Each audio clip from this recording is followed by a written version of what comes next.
the truth.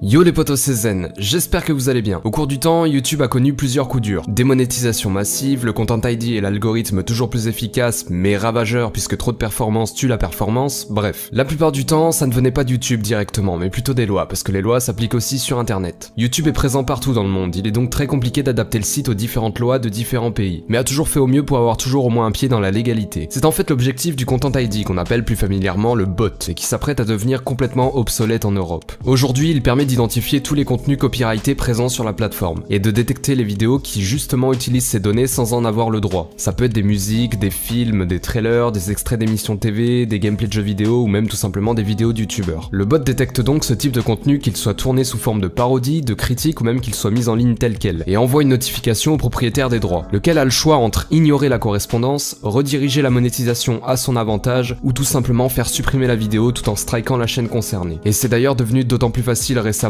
parce qu'avec la nouvelle version de YouTube Studio, n'importe quelle chaîne ayant plus de 100 000 abonnés peut consulter directement dans son tableau de bord qui utilise son contenu et dans quelles limites. Dans le cas où la vidéo est strikée, le youtubeur ayant utilisé le contenu copyrighté dispose ensuite de quelques jours pour contester la décision de l'ayant droit, lequel a une nouvelle fois le choix entre accepter et refuser cette contestation. Si les deux parties n'arrivent pas à se mettre d'accord, si le youtubeur n'accepte pas le strike ou si l'ayant droit n'accepte pas de retirer son strike, ça peut aller beaucoup plus loin, en fait devant la justice. À aucun moment YouTube n'intervient dans le litige, il fait juste la poucave en avertissant et laisse les deux parties se démerder. Ça n'empêche pas les abus, mais au moins les titulaires des droits ont le plein pouvoir sur leur contenu et peuvent le protéger légitimement. Mais c'est là qu'intervient l'article 13. L'article 13, il concerne pas que YouTube et les youtubeurs. En fait, il s'applique sur l'entièreté d'internet dans l'Union Européenne. Il est en pourparlers depuis maintenant plus de 2 ans, et une première version de cette loi a été votée en juillet, pour être remaniée en septembre, et pour que la version finale soit définitivement votée en janvier prochain par les députés européens. Elle a pour but à la base de protéger les créateurs, de faire respecter au pied et à la lettre les droits d'auteur. C'est-à-dire qu'elle a pour but de forcer les gens à utiliser leur propre contenu pour pousser à la création. En soi, c'est une bonne chose, mais c'est une mesure extrême.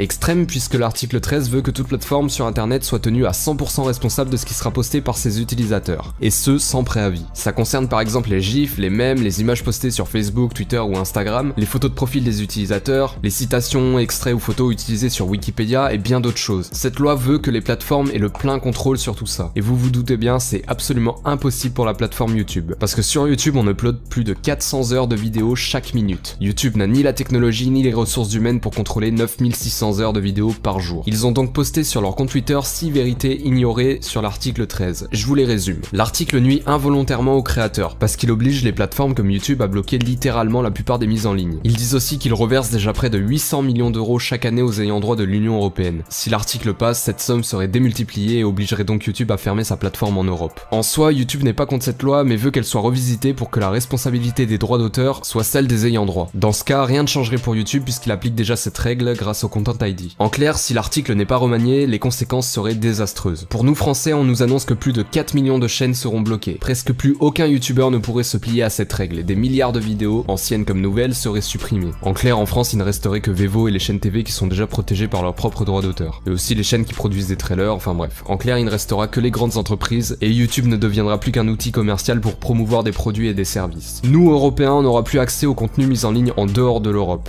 Ce qui veut dire que les youtubeurs en Amérique par exemple perdraient une grosse partie de leur audience. C'est pourquoi de leur côté ils en parlent énormément, et peut-être même plus que nous. C'est le problème que j'ai constaté, en France personne n'en parle. Il y a eu qu'une petite poignée de vidéos à ce sujet et quelques tweets, et pourtant aujourd'hui il nous reste moins de 2 mois pour faire entendre notre désapprobation au Parlement européen. La PDG de YouTube s'est déjà entretenue avec des responsables du Parlement européen, l'Italie s'est déjà prononcée et a déjà demandé la modification de l'article, mais ça ne suffit pas. Pour augmenter nos chances de faire modifier l'article avant le vote de janvier, dans un premier temps je vais vous demander d'aller signer la pétition que je vous mets en description. On est tous concernés, viewers comme youtubeurs. Allez-y, ça se fait en 2 clics. Il y a déjà presque 2 millions de signatures, ça peut jouer. Ensuite, YouTube a créé une page dans laquelle il nous demande de parler de tout ça sur les réseaux sociaux avec le hashtag SaveYouInternet. Il nous demande aussi d'en faire des vidéos YouTube pour le faire savoir à un maximum de personnes. C'est un sujet bien trop ignoré. Je vous autorise exceptionnellement à réuploader cette vidéo si vous en avez l'envie. C'est une cause importante pour nous tous. Ne la prenez pas à la légère. Je vous mets en description aussi le peu de youtubeurs qui en ont parlé et certains l'expliquent bien mieux que moi. Certains donnent même des solutions, n'hésitez pas à checker ça. En tout cas pour ma part, je reviens très bientôt. En attendant, je vous dis à la prochaine, c'était Zen,